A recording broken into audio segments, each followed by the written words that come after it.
plus saves them. The believers are there. Right? They're going to be destroyed by Pharaoh. They're trapped between a sea and Pharaoh's army. And so Allah opens up the sea for them. They cross through. And as soon as they're on the dry side, and Pharaoh's army is in the middle, then He lets the sea go back together and destroys all of them. And similar things, like we have, for instance, the prediction in our ummah, the prediction that the Quran gives about the defeat, the initial defeat, and then the second kind of victory of Byzantium, of the Romans. وَغُلِبَتِ الرُّومِ فِي أَدْنَى الْأَرْضِ وَهُمْ مِنْ بَعْدِ غَلَبِهِمْ سَيَغْلِبُونَ. The Rome, meaning Byzantium, has been destroyed by the Persians, the pagan Persians.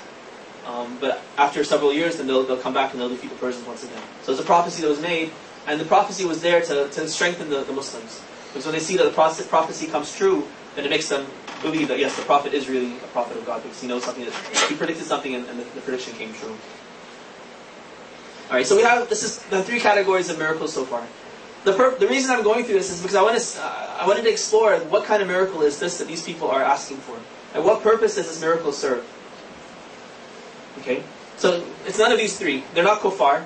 The disciples are not kuffar, neither open-minded or closed-minded. They're already Muslim. They're already Jews. Is it this third category? No, this third category of miracles are offered up freely by God. They don't request them. They don't say, "Show us a miracle." Right? Allah freely gives them to. He's sending them all these blessings for all these different purposes, to help them, to strengthen their faith, and so forth. So that's not what the disciples are asking for either when they say, "Send down this ma'idah to us." The last category of miracles that we see, the last purpose for which miracles are sent, is in response to requests.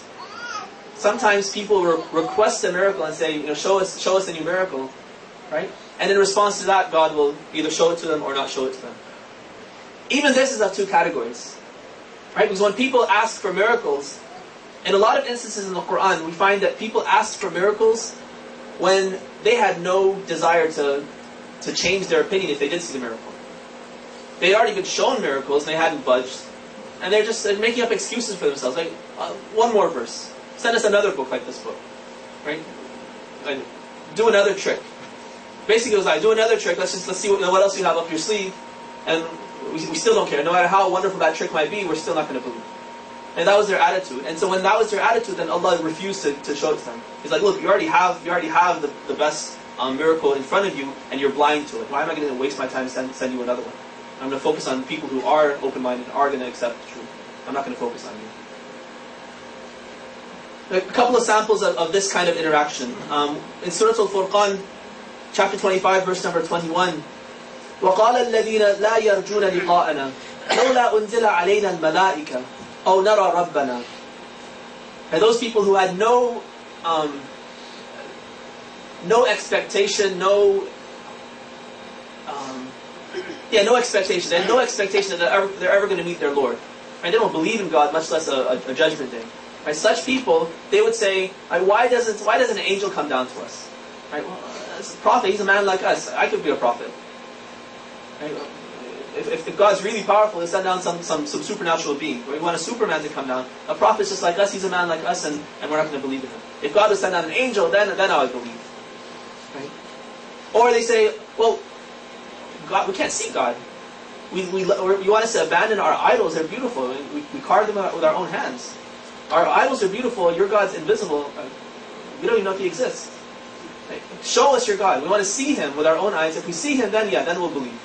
Right? So they're making up these excuses, and God knows best that they don't care. They're not going to change anyway.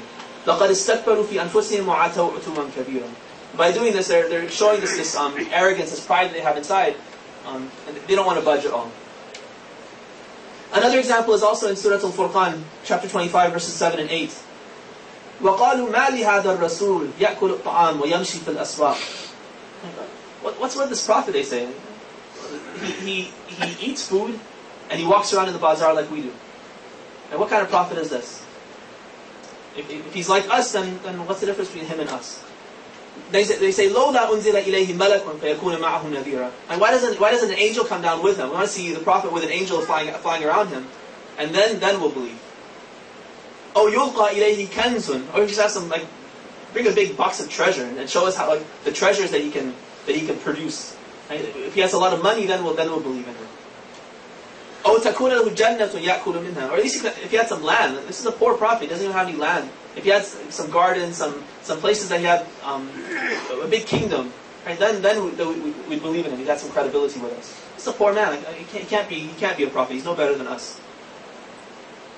Allah responds. I don't have the verse where he responds to it, but he says the same thing, that you're showing this arrogance within you, and you're not going to budge even if we show you what you want, what you're claiming to want. Another example is Surah Al-Ankabut, chapter 29, verses 50 and 51. وَقَالُوا لَوْلَا أُنزِلَ عَلَيْهِ آيَاتٌ مِّن رَبِّهِ قُلْ إِنَّمَا الْآيَاتُ عِنْدَ اللَّهِ وَإِنَّمَا أَنَا نَذِيرٌ مُبِينٌ. So the kuffar, they tell the prophet, they say, why don't some more verses come down to him? And the prophet says, it's not in my control. Where he's told to say, they're not in my control. God is the one who has the verses. He sends them down whenever He wants. And I'm simply a warner. I'm a messenger, that's all. I don't create the verses myself. Then Allah asks them rhetorically, أَوَلَمْ يَكْفِهِمْ أَنَّا أَنزَلْنَا عَلَيْكَ الْكِتَابَ يُتْلَى عَلَيْهِمْ إِنَّ فِي ذَلِكَ لَرَحْمَةً وَذِكْرَى لِقَوْمٍ يُؤْمِنُونَ. Isn't it enough for them? We've already sent down a whole book. You know, a whole book, it's sitting there in front of them, they haven't even read it. They're not even paying attention to that.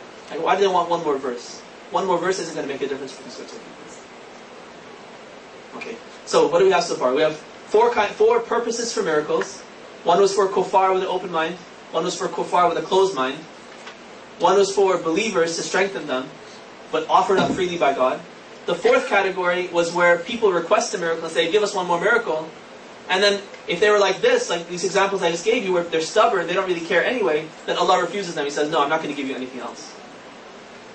The other side to this, the flip side to this this fourth category, is that we have certain people who ask for miracles sincerely. They truly want the miracles, and they're truly willing to believe in it and grow when they see the new miracle. Right? So when that's the case, then yes, Allah, He answers their call and He'll give them that miracle to strengthen their faith.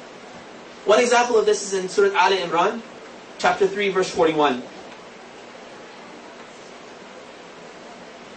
This is part of the story of Zakaria, which we didn't talk about in detail. I think I mentioned it though. Zakaria alayhi salam, when he was in the temple, right, the angels come to him. He prayed. He made the prayer that I want a son. Allah, please give me a son who will be good, who will inherit my knowledge and so forth, and carry on this mission. The angels come and they answer the prayer and say, yes, you've been granted the prayer. You'll have a son, and you should name him Yahya. When this happens, first of all, he's awestruck. He says, "Anna yakun li ghulam." How can I have a son when my wife is barren and I'm old? So Allah says it's going to happen.